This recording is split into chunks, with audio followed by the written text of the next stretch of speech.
How would it feel to be the last person on Earth who speaks your language? For those of us whose native languages have millions of speakers, it's almost impossible to imagine. And yet languages have come and gone throughout human history, and they continue to do so.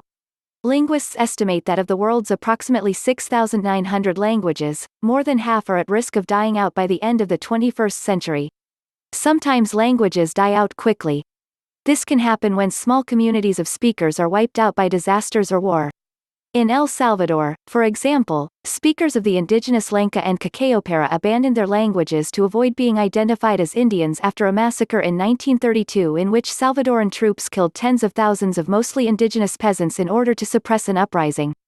Most languages, though, die out gradually as successive generations of speakers become bilingual and then begin to lose proficiency in their traditional languages.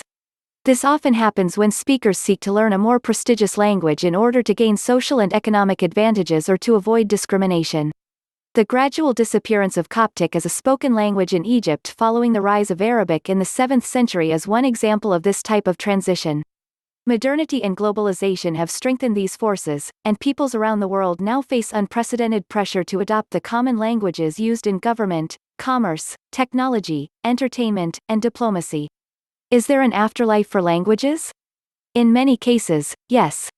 Dedicated preservationists often revive languages as a matter of regional or ethnic identity. The most prominent example is Hebrew, which died out as a colloquial language in the 2nd century CE, although it continued to be used as a language of religion and scholarship. The spoken language was revived in a modernized form in the 19th–20th century and is now the first language of millions of people in Israel.